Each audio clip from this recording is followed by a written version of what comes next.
ariko Imana yavuganye nanjye irambwira ngo uko nasenye umurwa n'umunara by'Ibabeli ni Babuloni nkaharimbura.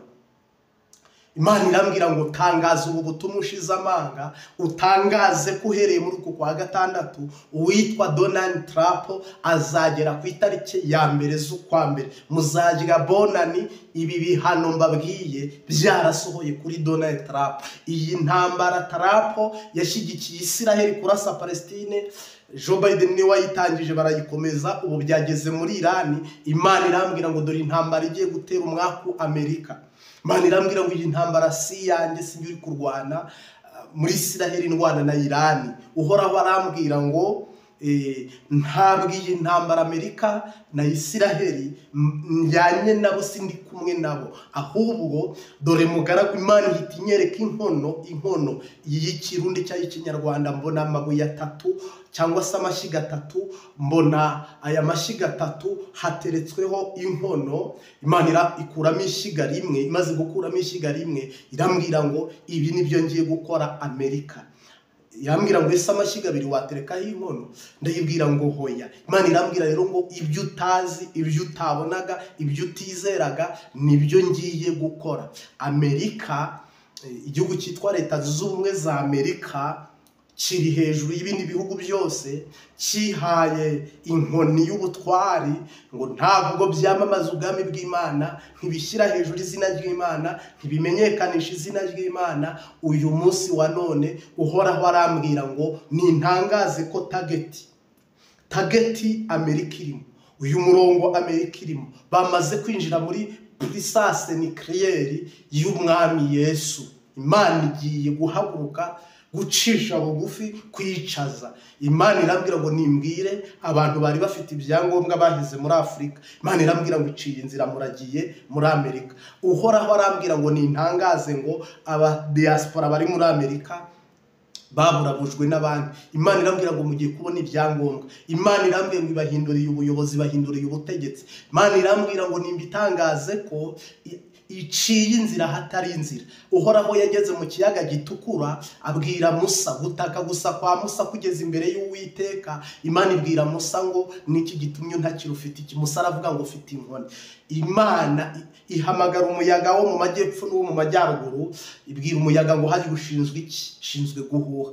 Ibwira umuyaga ngo vugana na Mose utanga inzira. Abantu bari biteguye amato karundura ari bwambutse abantu bari biteguye ikiraro, igiti kirekire Imana iri butindeho abantu bakambuka, bari biteguye urutare ruhambaye Imana ngo iri bushyireho abantu bakambuka. Oya, ahatagira inzira Imana ihashyira inzira, ahari ubugaragu Imana iharema ibyo kurya, ahatari amahoro Imana ihashyira amahoro, ahataba ibitotsi ikahaba ibitotsi, igahaha ibitotsi, ahatari amaraso agenda amaraso agatembera, ahatari umugisha hakaba umugisha, ahari umwijima hakaba umucyo, ahari umucyo hakaba umwijima. Inyuranye ibihe ikanyuranya indimi, yitwa Uwiteka Imana Nyiringabo.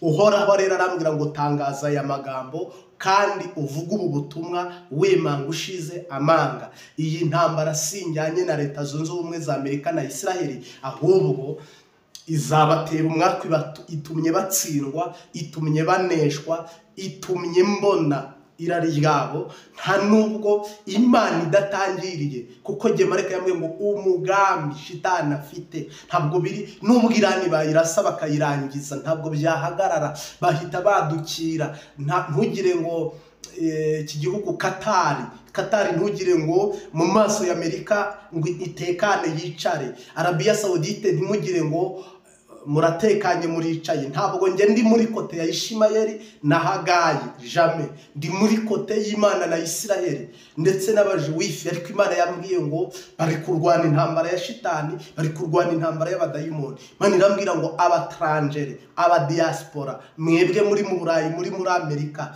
Imana irambwira ngo nimufate ibihe byo gusenga, mwiryama mudasenze, nimujyane n'Imana mwamenye muri Afurika, mwijyana n'Imana yo mu Burayi. Oya, mwijyana n'Imana yo muri Amerika mu buryo bw'impemu. Nimuzure umwuka wera muririmbe ko kuhoraho abatuye umutwaro.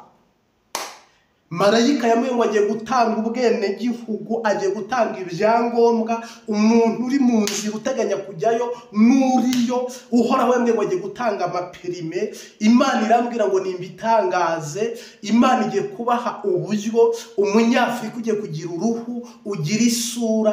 Imana irambwira ngo ibakuyeho igitutsi, kandi Imana irambwira ngo igiye kwinjira muri Leta Zunze Ubumwe za Amerika kubw'imitima y'abantu bari kuri.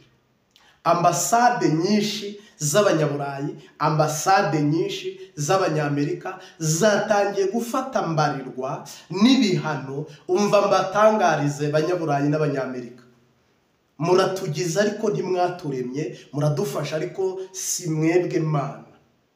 Uhoraho yambwe ngo namwe abafatiye mbarirwe, bamwe mugiye kurota, abandi mwerekwe, abandi muhishurirwa. Abazungu, hari marayika ugiye kuzenguruka Uburayi, hari marayika ugiye kuzenguruka Amerika. Nimudaca bugufi, amarira abanyafurika barize, amarira abanyaburayi, amarira muri Aziya bari kurira, amarira Afurika yarize, mugiye kongera muyarire nyuma y'imyaka 100 irenga nta ntambara ihari. Mugiye kongera muyarire. Imana igiye gufungura abazimu bava ikuzimu, babateza amarira n'agahinda n'ibyago. Imana irambwira ngo bitangaze, ntutinye. Horaho arambwira ngo bitangaze, bivuge, kandi nanjye ndabivuga. Nubwo mubihindura mukabishyira muri Google, mu maekuteri mukabyumva, ni mubyumve nyine, natwe tubivuga ngo mubyumve. Aho kunigwa n'ijambo uzanigwa n'uwo waribwiye, na Bibiliya niko ibivuga. Ntabwo rero witwa Donald Trump uyu mwaka turimo, Imana igufitiye ibintu bisa no kukubwira ngo oni imburi yanyu, inzamba yanyu. Kuri wowe inyuma yawe hari umuntu witwa Yesu wahagurutse, hari umuntu witwa Yesu wahagurutse kukubwira ngo garukira, hina karenge, garukira. Kandi ibi bintu bitangaje, iyi tariki uyandike, uku kwezi ukwiteho. Imana irabwira ngo garukiraho Donald Trump, nudahindura politiki. Iyi nkubisi ya cyane irayitarukiriza. Mwarakubise muri Ukraine, murakubita muri Aziya, Palestine, ubu mugeze muri Iran. Muraza muri Afurika ho n'umurima wanyu, mushinga inkenya aho mushaka cyangwa imihati, mugakora ibyo mugomba. Mu Burayi icyo mwemeje nta bukivuguruza, nibyo koko rwose. Ariko ishobora byose irabavuguruje. Imana siyasa yangira yisuzugura. Zomene ya zopaya, uraveve bari ukamene kuwa, tikeshezere. Ihoraho arambwira ngo siyasa yanyu Imana irayisuzuguye, ihinduye zeru kugira ngo Imana imenyekane ko ariyo Mana. Ayindi Mana iwanyu niyi. Umwuka w'Imana arambwira ngo amaraso yazamutse, amaraso muri kuvusha, amaraso muri kumena yazamutse agera ku Mana. Niyo mpamvu Imana imanukanye guhora no kubabaza. Imana irambwira ngo mumaze igihe mumena amaraso, Horaho arambwira ngo mumaze igihe mwica mwiyongeza. Imana irambwira ngo abantu bayo mubashakaho iki?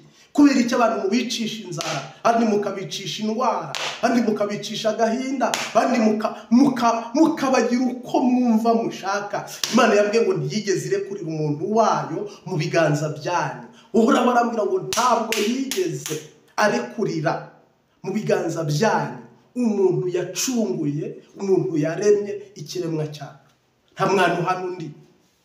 Imana irambwira ngo nintangaza, habitagira iherezo. Ariko mugiye kubona iherezo, mugiye kubona Imana, mugiye kubona Imana n'umuntu, mugiye kubona Imana n'umuntu, mugiye kubona k'Imana namwe mwigita bakomeye n'abahambaye.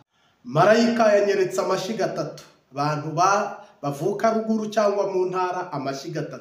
Marayika anyeretse amashyiga 3, mbona umuntu ateretseho inkono. Inkono izi za kera zibumba, cyangwa se z'ikirundi, cyangwa se z'ikinyarwanda, reka mbivuge uko nguko. Uteretseho amashyiga, marayika wanyerekaga n'ijwi ryambwiraga n'uwasobanuriraga mu rurimi urunge ndi kukubwiramo, arambwira ngo itegereze urebe. Ndareba mbona acomoyemo ishyiga rimwe, hasigaye amashyiga abiri. Hasigaye amashyiga abiri, Uhoraho arambwira ngo Imana ihaye umugisha Irani. Iyi ntambara Irani iri kurwanamo na Isiraheli, Imana iri mu ruhande rwa Irani. Imana iri mu ruhande rwa Irani. Umwuka w'Imana arambwira ngo Leta Zunze Ubumwe za Amerika witwa Donald Trump uyu buno uyoboye, turi mu kwezi kwa gatandatu, ngira ngo turi mu matariki hafi 19. Ubu tuvugana nabonaga iyi nkono, aya mashyiga atatu nabonaga ari Amerika muri Aziya, Amerika muri Afurika, Amerika mu Burayi, Amerika nyine. Marayika arambwira ngo uyu muyobozi witwa Donald Trump ngiye kumuhana. Trump yitegure rero, abamukunda, abemera Amerika.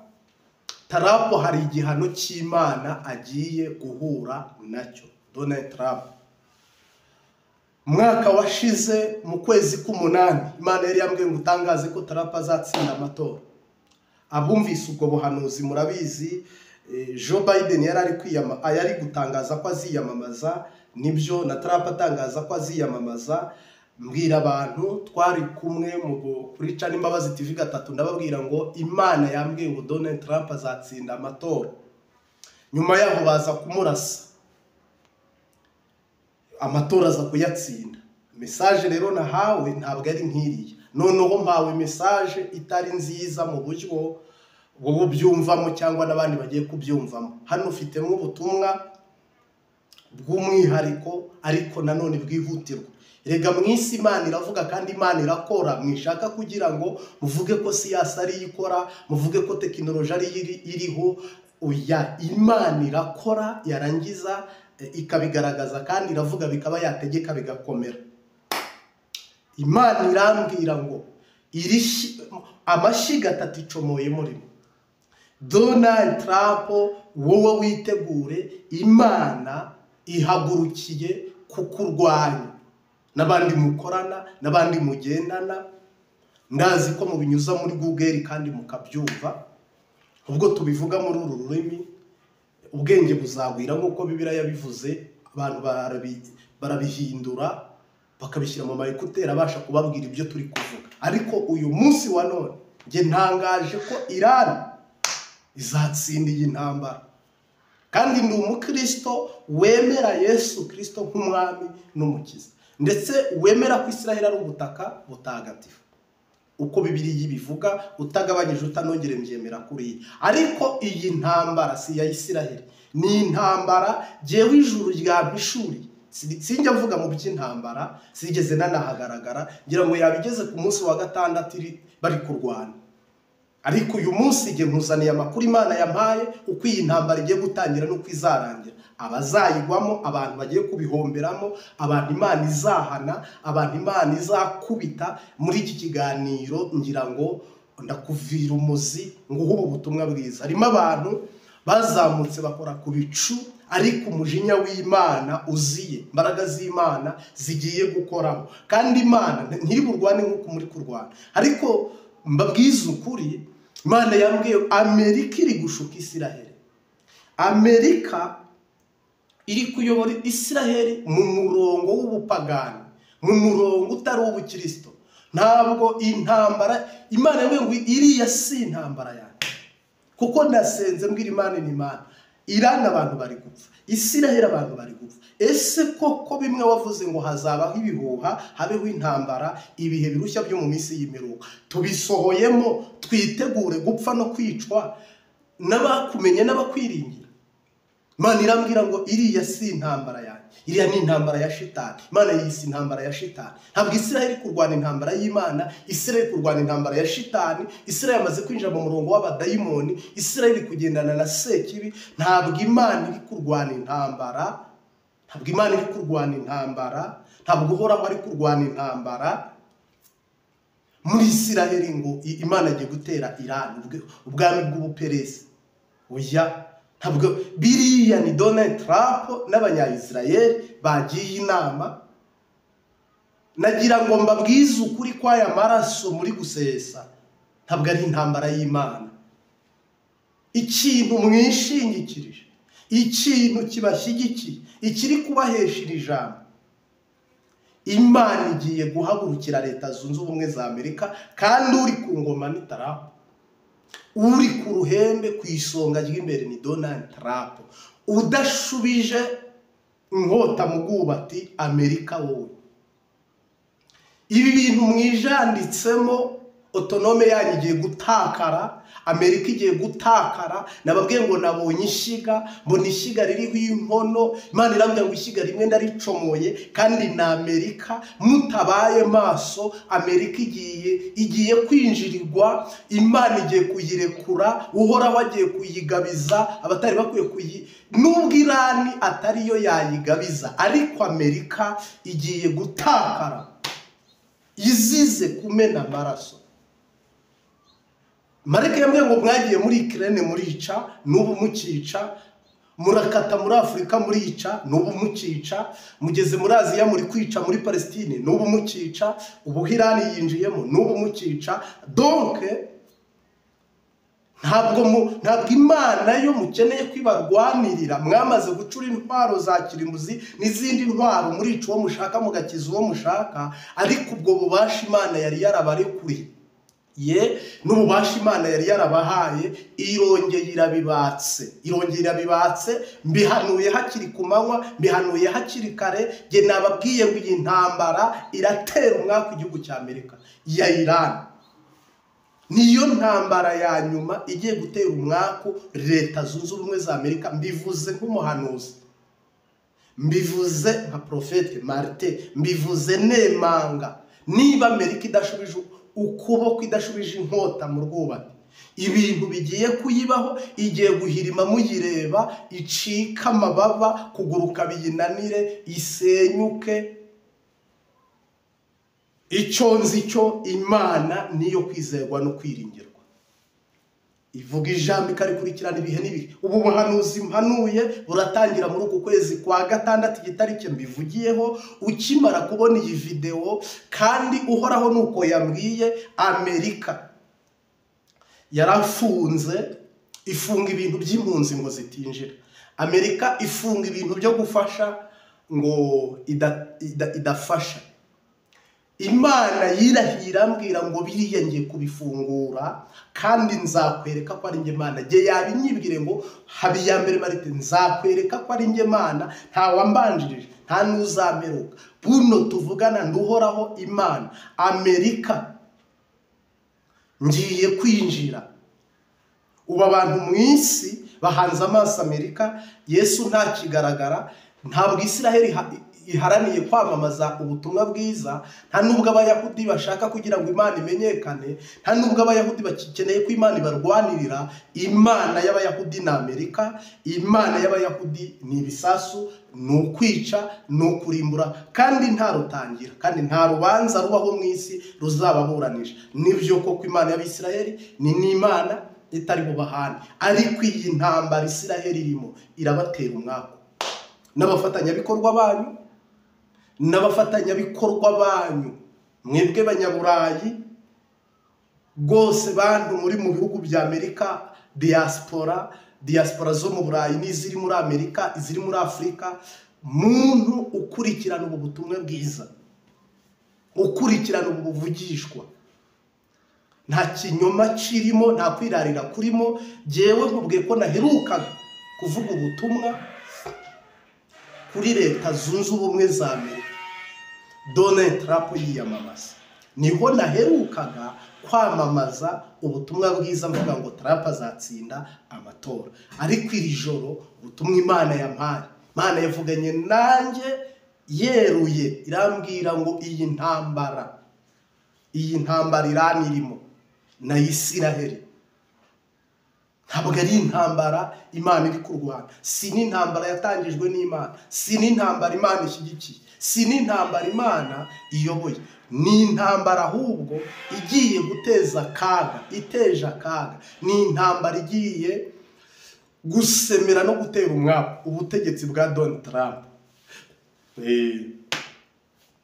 Mwami Yesu, dutangiye tunashoje ubane natwe, turagushimiye umuntu wese uteze amatwi ye ubutumwa bwiza hano ku Mbabazi TV 3. Uduhane umugisha umwigisha n'umwigishwa tugabanira imbere yawe. Amen. Mungu asifiwe sana. Mana irambwira ngo reba witegereze, ese inkono amashiga abiri wayaterekaho inkono ugateka? Ndavuga ngo hoya. Ese Amerika wagize ngo ibintu irimo, wagize ngo Amerika mwisi Amerika igiye guhura n'ukuboko kw'Imana kuyirwanya. Amerika igiye kwinjira mu murongo w'Imana, nucleaire z'Imana, puissance y'Imana, autonome y'Imana, ubushobozi bw'Imana bugiye kurwanya Amerika, bugiye guhiga Amerika, bugiye gushakisha Amerika. Radari mwamaze kwinjira muri tageti y'Imana na Yesu. Koko Imana ntabwo izamurira umuntu kwica undi, Imana ntizamurira abantu gucinyiza abantu no kwishyira hejuru. Iyo wazamutse iteka izakumanura. Abaseka muzarira, ariko abarira muzaseka.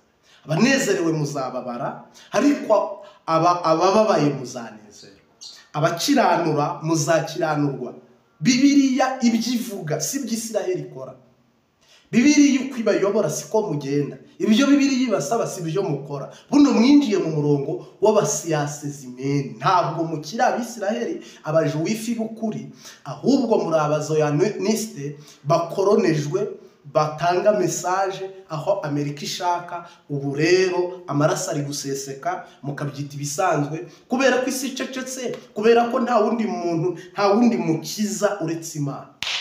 Nta wundi mukiza uretse Imana, kuko Imana yambwiye ngo nindebe mu migabane 5 ninde muntu watabara Amerika hiteye.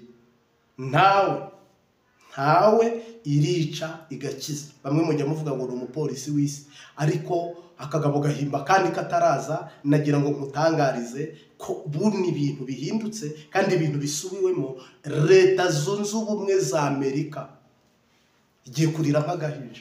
Donald Trump Imana igiye kumuhana cyane. Urabuzize ibyemezo wagiye ufata ku mpunzi zashakaga kuza muri Amerika. Izi mpunzi wimiriye, iyi miti watangiriye, umukwabo washize mu bantu, ibi bintu byose byitwa gushakisha uburyo wafunga utugezi twose tw'Imana abantu babonagamo impano, inzira zose z'Imana, kubera ko Imana yarakuzamuye, Imana yarabazamuye, ni ukwica cyangwa mu gakiza. Ubu tuvugana Imana Tarapu ntabwo turi mu kwa 6 muzajya kujya Noheli Bonani. Tarapu yaramaze gusobanukirwa, mumaze kubona ko Tarapu Imana yamuhaye. Kandi ibi ngiye kuvuga ubyitegura. Marayika yambwiye ngo yagusimbukije urupfu, kandi koko urupfu wararusimbutse. Hari urupfu, hari uburwayi biri imbere yawe. Kurya Imana yahitishijemo uwitwa Dawudi, niyo mpamvu nawe bo Imana igiye kuguhitishamo. Hari urupfu hakumwe nkuru nziza yapfuye wo mu Burundi. Hari indwara, hari no kuba igihugu cyawe kigiye guteshwa agaciro mu ruhando mpuzamahanga. Kandi hari ibihugu byinshi bizahita bizamuka. Gusenyuka kwa Amerika, hari ibihugu byinshi bizahita bizamuka. Naho Isiraheli irinzwe n'Imana, Isiraheli irwanirwa n'Imana, Isiraheli ntigirwanirira. Isiraheli ntiyiyobora. Isiraheli tuyizi ari igihugu cy'amahoro cy'amata n'ubuki. Isiraheli tuyizi ari igihugu gishobora guhagarara Imana ikakirwanira. Nimwibuke intambara zose Imana yarwaye. Nimwibuke intambara zose Imana yarwaye. Imana yirukana abahivi ikirukana abahiti n'abayewisi. Imana igaragaza abantu yagiye yirukana muri iki gihugu, ikavuga ngo Yesuwa ntabwo ari ingabo zawe, si amacumu, si amafarashi. Imana yahamagaye Amavubi yo muri Vietnam ari yadwingana kuruta niyose. Ihamagara ayo muri Afurika, ihamagara ayo mu Burayi, izana yo muri Amerika. Yose yitaba Imana mu rugamba Amavubi ajya kurwana. Iki gihugu kimaze kuba angaje yo kurwana n'Abisiraheli ku gihe cya Yosuwa, ngo gisanga warangiza gukokinga Ivubi rikinjira irindi rikinjira. Imana irarwana itiriwe ivunika nk'uko muri kuvunika. Buna abantu bari gupfa. Ni gute mushaka kubaho abandi bo mubanize bose bapfuye? Ntushaka kumbwira ngo Isiraheli irakijijwe iri mu murongo wa Bibiliya, ikavuga ngo Palestine ntikabeho, ntizigere ibaho, nibeho nk'impunzi, kandi nayo yarabaye impunzi ibyanga. Isiraheli ushaka kumbwira yakorewe jenoside, uburyo nayo ishobora gukora indi jenoside mu buryo bumwe cyangwa ubundi. Uburyo yiciwe nayo ikaba iri kwicirwa, ijisho rihorwe irindi. Ntabwo rero Imana ibereye ku kwica. Yaba yiciwe yarishe Esawu, ari nawe iki kibazo cyakomotseho. Aburahamu yabyaye Esawu kuri Esawu nibyo Ishimayeli kuri Hagayi, yabyaye Ishimayeli kuri Hagayi, ari nawe iki kibazo nyine cyakomotseho. Imana yiza gukenera rero ko iki kibazo gitangira, iba yararimbuye icyo, igakumira ikibi kitaraza. Ariko ko yamubwiye ngo nzaguhindura umurashi wo mu butayu, nzakugira ihanga rikomeye. Ejo numvise misile Irani yarashe muri Isiraheli ku birindiro bikuru bya gisirikare bya Isiraheli. Nongera numva indi misile yatewe muri Isiraheli itarizi, Amerika itarizi, kandi n'ubwo drone za kamikazi zimenyekanye muri Ukraine nazo ni za Irani. Ntabwo tuvuze ko Irani izatsinda Isiraheli, ntabwo Isiraheli ushobora kuyirimbura, ntizigera irimburwa, ariko muzahababarira, muzacererezwa. Ariko ubuntu bw'Imana bibiro ngo igiti kizongera gitohe, nibyo koko cyatoye, ariko Amerika izabihomberamo. Kandi Amerika yo izi ko ishyigikiye Abayahudi mu buryo ahubwo Imana iri bubahe umugisha. Ntabwo Imana ibashyigikiye kwica. Burya niba ari ikintu imbere y'Imana gikota ni amaraso. Niba uzi ko uri umwicanyi, niba uzi ko ufite umutima wo kwica, niba uzi ko muri harimo shitani yo kwica, amaraso imbere y'Imana arataka, agataka akaboroga. Bibiliya ngo nuko ngo Abeli, Gahina amaze kwica Abeli, ngo amaraso ageze mu butaka avuza induru, ngo arakomera, ngo amaraso avuza induru, ijwi Abeli apfa atavuze, amaraso ararivuga, byumvikana imbere y'Imana ko amaraso asesetse. Niba ushobora kumara umwaka wica, ukamara imyaka 2 wica, ukamara imyaka 10 wica, Imana ikakureka. Ni ikibazo gikomeye cyane, ariko buno niyo mpamvu nababwiye ngo ubutumwa rero mbazaniye ni ubutumwa bw'agakuru, cyangwa se ni ubutumwa bugomba gusohora bwihutirwa. Mbivuze nk'irijasi, nunabona imivugire n'imikorere iki kiganiro kiri ubu butumwa bwiza, ubu buhanuzi buri rijasi, ariko jye navuganye n'Imana. Haleluya. Nzokwama nkwizigira, nzikutazompemukira,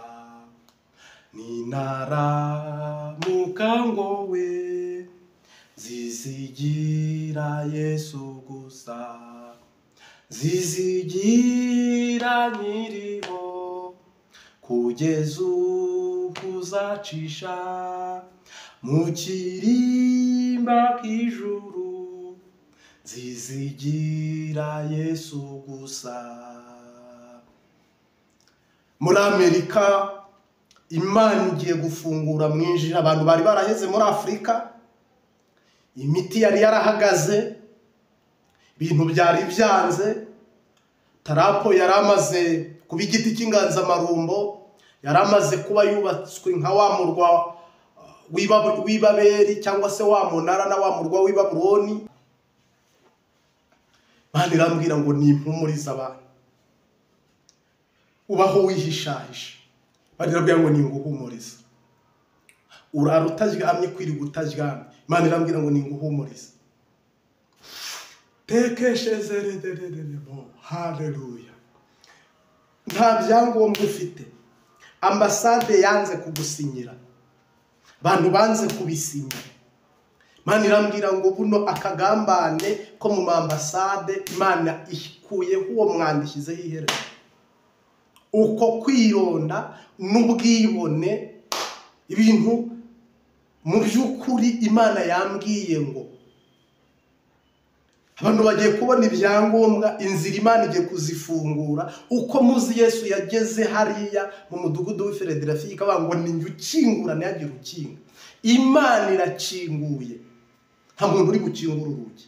Uyu mudugudu Imana yawugezemo, Yesu Kristo arakingura. Ibintu muri gukinga rero Imana irabikinguye. Ntawe ugishije inama, nta n'uwibajije, nta n'uwisabye inzira, nta n'uwisabye inzira. Amen. Amen. Ibi rero mubitegereze muri aya mezi, muri aya mezi, muri aya mezi. Kandi ubu butumwa ndabukomeza kuko Imana yabwiye ngo bukomeze. Ubu butumwa ndabukomeza, ndaje mbuvuge ko Imana yabumpaye, ndaje mbuvuge ko Imana yabumpaye.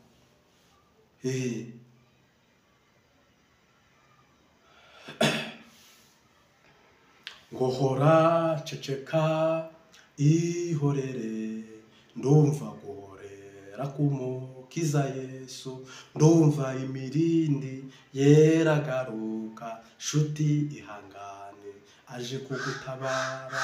Abana b'Imana duhishiwe ibanga, hari uruhisho duhishiwe mu ijuru, uko tuzasa ntikurahishurwa. Ni nacyo gituma ab'isi batatuzi, bakabona imvura igwa mu mirima yatwe,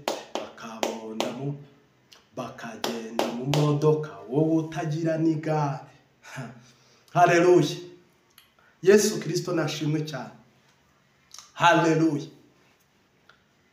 Ngo nuko mu munsi w'inkera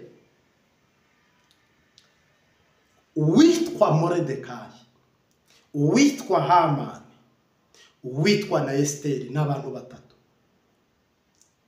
Bibiliya ivuga umwe n'umumama, abandi n'abagabo. Ubu tuvugana turi mu masengesho y'amezi 3. Mu izina ry'iyampamagaye yantoranyije, ntabwo uri bubambwe, kandi urava ku irembo, kandi urava ku irembo. Ndi umuhanuzi, ngewe ndabihanuye, urava ku irembo. Kandi mu izina rya Yesu Kristo hari ibyimitsi Imana igiye kwimura. Ibwira Moridekayi, bari baramuragurije, bari bararogesheje, bari baramutangiye ibiturire, bari baramutangiye za ruswa. Uyu Moridekayi ibwami kugeza ubwo Hasuwesi yambika impeta Hamani yo kugira ububasha kuri uyu Moridekayi. Ariko Imana itareba nk'abantu, Imana ititiranya amazina. Na nyuma ya Zeri irakora, ngo iritamurura mu gicuku cya nyuma ku buzima bwa Moridekayi. Iramubwira ngo mwana wanjye, nibutse ko hari neza wagize, waburiye umwami ubwo bendaga kumwica. N'ubundi nabo bazi ko bazakwica, n'ubundi nabo bazi ko barangije imipango, n'ubundi nabo bazi ko baturangije, n'ubundi shitani yamaze kuguhiga, n'ubundi bazi ko bazakumvisha umunsi mukuru, bateguye aho bazaserebura. Ariko Imana yambwiye kuba dukurikiye, kuri wowe uri kumva ubu butumwa, mpanuye ko nta rupfu rukuriho, urupfu ruri kuri Hamani. Hamani ku manywa urahiga mwene data, Hamani mu ijoro ugahiga mwene data.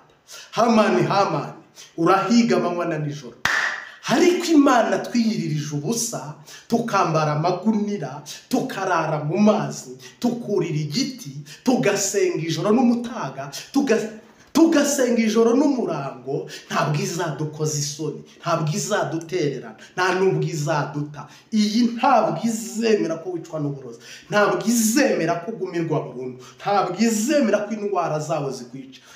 Ihoraho ivuga ayo magambo yeruye, iravuga ngo ni mu cyimbo cy'ibibi bari barafashe inkubwe metero 50 z'ibibi, Imana ifata metero 100 z'ibyiza, bamutambagiza umurwa. Biriya birometero batambagiyemo by'umurwa na metero uriya yabambweho metero 50 z'igiti na metero z'uriya murwa. Naho rega ni hano turi kuvuga muri Iran, niho byabereye. Kera nibwo bwami bw'Ubuperesi, niho hari Babuloni, ni naho Kuro yageze agirira neza Abayahudi, abagirira neza. Kandi iriya neza ntabwo Israeli igeze yishyura muri midene Abayahudi, nako muri midene Iran muyifitiye ideni, umwenda w'urukundo yaberetse, umwenda w'urukundo yabagiriye. Ariko ibi bihugu bindi byarabarwanyije. Yego, uyu munsi wa none nikomereza, izi metero bazitambagizamo witwa Morodekayi, bamutambagiza umurwa, aho yari kwambara ubusa bamwambika umwambaro w'umwami, aho yari guterwa imisumari bamwambika impeta sinyakazi keza, aho yari guhura n'ibyago n'ibyorezo, n'abamushinyagurira n'abamukwenda bamuvugiriza impundu bamuririmbira ngo uwo mwami akunze kubaha, nguko uko bazajya bamugenza, ngo bamutambagize ifarashi mu murwa, bakagenda baririmba ngo uwo mwami akunze kubaha. Ikintu cyose cy'Imana gikabamwo icyiza, kandi gihereza Morodekayi nawe atambagizwa umurwa. Uyu munsi wa none rero wowe, shitani atwicaye hejuru, shitani ari kuturiza, shitani aradukandamije, shitani adutwaje igitugu, shitani ari nanjye ndabyibutse. Imana uyu mugabo ndamugushimiye. Niba utaranakizwa ugakurikirana ubutumwa bwiza, ntusabiye kwakira Yesu nk'umwami n'umukiza. Rimwe twigeze tujya gusenga, tugeze mu butayu, turihana, turangije kwihana, turaririmba, turatazira, turahimbaza. Kumbi ingwe zikunda ahantu abantu bari, nge ntabyo narinzi. Ubwo hari kera muri ririya shyamba, ikibira gikuru cy'u Rwanda, ishyamba rya Nyungwe, hafi yo kwihimba, hari hegereye abasirikare. Turavuga tuti n'umutekano nta kibazo, kandi koko byari bitaranaba parike y'isi yose bigishoboka nyine. Ariko ubu ntawe mbwiye ngo azajye kuraramo mu butayu. Tumare turinjira, turasenga mu ijoro, turasenga. Umuyobozi mukuru aravuga ati noneho rero tugeze muri wa mwanya wo kujya haterwa ibuye. Tumaze kuvuga iryo jambo, nanjye ndagenda. Ubwo mwakatukunda agakatukwe ugapfukama hawe, nibyo koko. Noneho ukongorera cyangwa ukavuga aho pareko, ukavuga uko ugomba. Uhoraho ahabwa icyubahiro. Njyewe mpageze ngira ngo kumwe umuntu aba yasenze ahumirije, urabona iyo wunamutse ugira ngo ni ibintu toto. Mpageze mbona ikintu kibundaraye hafi y'igiti kinini, hari ibiti binini byitwa inganzamarumbo cy'ubwoya. Ngira ngo ni umuntu wahananze, ariko ndavuga ibyo ari byo byose, reka nanjye pfukama hampera hagenda nyibwira, nyongorera, nyereka, nkoze numva n'ubwoya. Ngira ngo ni ikote mubo turi gusengana umuntu yambaye, kumbi n'ingwe. Inkubise amaso mbona ni amatorosha araruta yanjye. Ndi mu bantu bagira amaso manini. Donc inkubise amaso mbona n'ingwe, ndeba gutaka birananira. ndeba kuvuza induru birananira, ndeba kwiruka nyihagaze uruhande namaze no gupfukama nabyo biranga. Ndangije ndagomeza ndasenga inti mu izina rya Yesu, inti urabona ko twatewe Mana, inti hano hantu inti amaraso ya Yesu, inti funga akakanwa, inti funga y'amaso, inti funga izi nzara. Ndavuga nuzura umwuka wera, mvuga indimi mpumirije, ubwo ariko mu mutima ntegereje ko ishinga nk'inzara, ntegereje ko inyica, ndabibura. Nkangutse purito funguye amaso, ariko nkangutse mbona ingwe iracyahari, mbona ntaho yagiye. Ndangije ngenda nkambakamba nk'umwana mutoya ndayihasiga. Ndagenda tugeze hariya mu bo turi gusengana, nongorera umuyobozi wa gahunda nterega hariya niba ari ingwe niba ari intare, inti simbizi, ntikira n'igisimba, inti burakiri hariya. Ati cece kutabwira abantu bakagumuka. Twararanye n'ingwe, ntawongeye kugira bya bitotsi abanyamasengesho bagira, ntawongeye gusura bimwe abanyamasengesho bagira, ntawongeye kujya kunyara bimwe abanyamasengesho bagira. Iryo joro nari ndi gusaba kuzuzwa umwuka wera ku maso international. Nari mfite icyifuzo cyo kubwira Imana ngo nkeneye ninza n'umugore nzaba ifite amaso mu rugo, nkeneye kuzura umwuka wera atari ibishobisho. Nuko uhoraho arabinkorera. Ntiwamumera icyubahiro? Umwami Yesu ahabwa icyubahiro. Ntawe yariye saa 11 z'igitondo, hamwe turi gusenga, umuyobozi wa gahunda ari kuvuga ngo noneho rero muhumirize dusenge dupanga uko tugiye kuva hano, kandi ntawe ugomba kwiruka itatujya. Niho nayo yombotse irakarenga, ubwo twe duhita tunategereza buraca kugira ngo hatagira umuntu icamo kabiri. Singe wahera, ariko nagira ngo nkubwire ko uwitwa Moridekayi, uwitwa Esteri, ndetse n'uyu Hasuwerusi na Hamani, uhoraho ari muri kote ya Esther na Moridekayi. Abasigaye mwese mugomba kuba abakozi. Nanjye hano hari abantu ndi guhanurira, hari abantu ndi kubwiriza, hari abantu ndi kwigisha. Twicaranye muri ubu butumwa bwiza. Imana hari abantu igiye gutwenza, uhoraho hari abantu agiye kunezeza, hari abantu Imana igiye gutambagiza umurwa, hari abantu Imana igiye kudedesha no kudodesha, mbivuge mu rurimi rw'ikirundi. Hari abantu hano dufite bagiye kwikina nk'imitavu, hari abantu uhoraho agiye gushyira ku ibere mu konka, hari abantu Imana igiye y'ubwayo guha umugisha wongeyeho umugisha. Turabivuze. Ndagushimiye Mwami Yesu, watangiranye natwe, usozanyije natwe. Uha umugisha umwigishwa n'umwigisha, tugabanira imbere yawe iteka ryose.